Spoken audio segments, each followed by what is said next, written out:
Good evening, everyone, and welcome back to Love Remembers. I want to start off tonight with a massive thank you to every single one of you. Thank you for your support. Thank you for your subscriptions, your voices. We are now number two in world politics in Substack newsletters. That's right, folks, number two, and that's not some small feat. This is a movement. This is a community rising up and being heard. And I've said it before. This is only the beginning, folks. Because if what we witness in just the first 100 days of Donald Trump's second term doesn't shake you and awake you, then nothing will. Let me walk you through what he's done. And I'm talking about not hypothetically, not symbolically.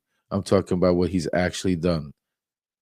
So here we go, folks. In his first 100 days, Trump has overseen the arrest of two federal judges. He's ignored Supreme Court rulings. He's openly defied lower court orders.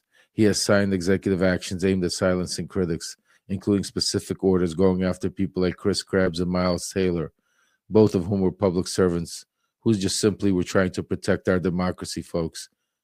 And while he talks about law and order, what is he really doing? What he's trying to do is rewrite the rules in real time in front of our eyes. Take, for example, Secretary of Defense Pete Hegseth, who should be facing serious investigations himself, instead protected and being elevated by Trump, while Trump focuses not on the misconduct that Hegseth did, but on the punishing the leakers who exposed it. Just think about that for 1 second. He's targeting also independent journalists. He's weaponizing the Justice Department to go after members of the press. He's applauded the resignation of the executive producer of 60 Minutes. An inside source are telling me the CBS was forced to surrender editorial control just to stay alive, folks. Just think about that for 1 second.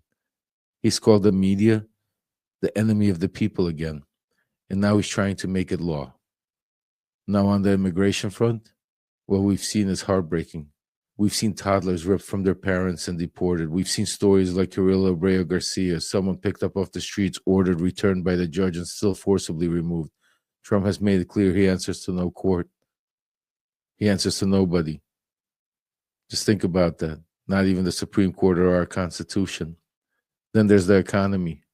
We've watched him wipe out trillions, folks, trillions of values from stock markets, destroy our 401ks, and impose reckless tariffs that crushed American businesses.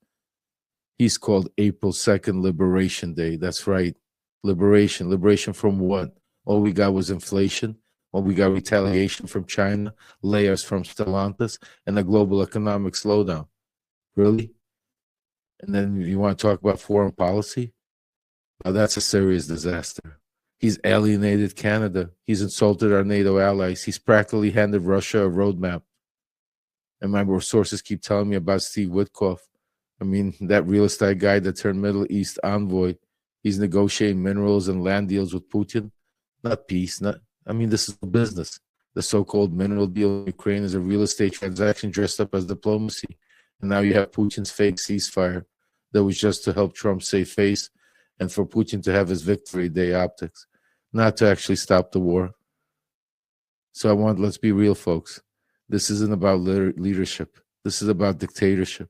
And Trump is copying the playbook step by step, as I've been telling you. The student wanting to be the master.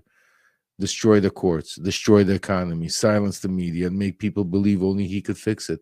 That's the recipe. We've seen it in Hungary. We've seen it in Russia. And now we're watching it here in the United States in front of our eyes. And that brings me to tonight's focus. The man that we're going to target is Congressman Don Bacon. Now, I know some of you are thinking, really, Don Bacon? But hear me out. Bacon represents Nebraska's 2nd District, the swing district, the district that went for Biden in 2020. And here's what my sources are telling me. Behind closed doors, Don Bacon is deeply uncomfortable with Trump's authoritarian behavior. He's been voicing concern to colleagues, saying it's time to stand up. And that's why he's tonight's target, because if we can push Don Bacon over the line, if we can give him the strength and the public support to take a stand, it could be a domino effect, folks. Remember, all it takes is 6 or 7 members of Congress to say enough, and we begin to slow this runaway train. So here's what I need from you. I'm going to give you his information. I need you to call Don Bacon's office in Washington, D.C. Office is 202-225-4155. That's 202-225-4155. His Omaha office is 402-938-0300. I want you to be loud, but be respectful. Let him know we see him, we hear him, and we'll have his back if he stands up for our democracy. It's time to stand up for our democracy, Don Bacon. And for those of you asking how else you can help, keep subscribing, keep restacking, reposting. And if you've already subscribed, bring 2 or 3 more people, because we need to grow this community even bigger and stronger. And if you want to help even more, please become a paid subscriber, or you can even support directly via my Venmo at Lev-Parnas. Every bit helps, keeps this work alive, because trust me, it gets harder to speak out, not easier, every day. And remember, doing nothing is no longer an option. Thanks for standing with me. Thank you for being loud, and thank you for providing when we rise together, when we could push back. Because I'm Lev Parnas, and this is Lev Remembers, and I'll see you tomorrow.